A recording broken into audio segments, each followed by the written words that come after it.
While Donald Trump was busy threatening Canada with 35% tariffs and making jokes about turning it into the 51st state, something happened behind closed doors in Brussels that nobody in Washington saw coming. On December 1st, 2025, Canada pulled off what might be the most humiliating blow to American strategic dominance in decades.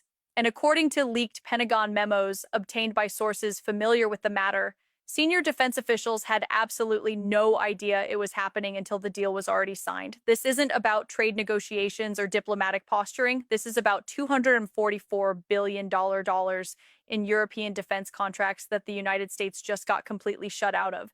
This is about Canada quietly outmaneuvering the most powerful military on earth while Trump was tweeting threats. And by the time you finish watching this, you'll understand exactly how badly Trump's tariff war just backfired. Here's what went down. The European Union has been building something called SAFE, Security Action for Europe. Think of it as Europe's answer to decades of depending on American military protection.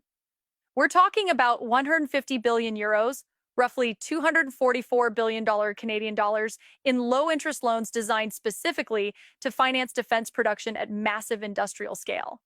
This isn't symbolic investment. This is real money meant to buy missiles, ammunition, drones, artillery systems, air defense networks, advanced cyber warfare capabilities, and space technology.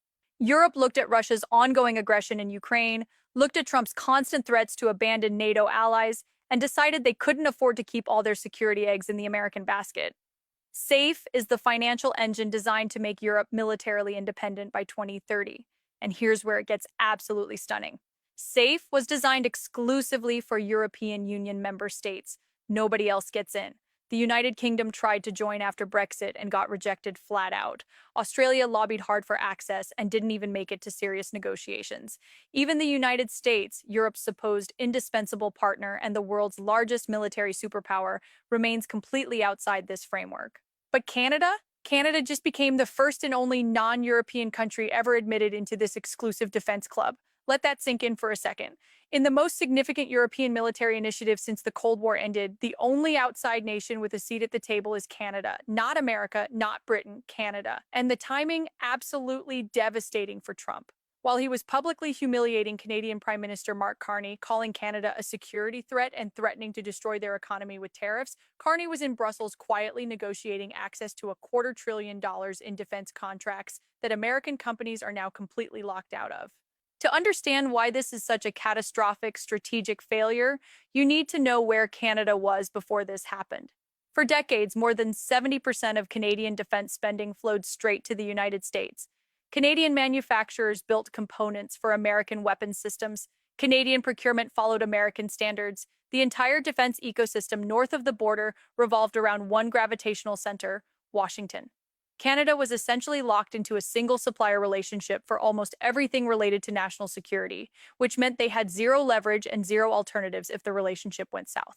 And then Trump made sure the relationship went south. He spent his first term and now his second term treating Canada like an enemy state. 25% tariffs on Canadian goods, threats to shut down their entire automobile industry, public humiliation of Canadian leaders at international summits. And then in July 2025, after Canada backed Palestinian statehood at the UN, Trump escalated to threatening 35% tariffs on everything. This wasn't normal trade negotiation. This was economic warfare against America's largest trading partner, closest military ally, and literal next-door neighbor. But here's what Trump and his team completely missed while they were busy playing hardball. In January 2025, Justin Trudeau announced he was resigning as prime minister. The Liberal Party was polling 26 points behind Conservatives and looked headed for total electoral collapse. And then Mark Carney entered the race.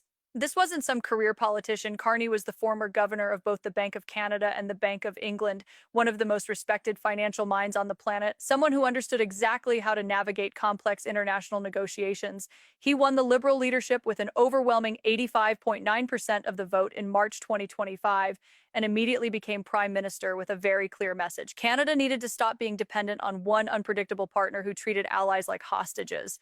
3 months later, in June 2025, Carney quietly signed a security and defense partnership with the European Union. Most analysts dismissed it as standard diplomatic protocol, the kind of symbolic agreement leaders sign for photo opportunities that never amounts to anything substantive. But that agreement was actually the foundation for something much bigger. It laid the legal and diplomatic groundwork for Canada to formally apply for membership in SAFE.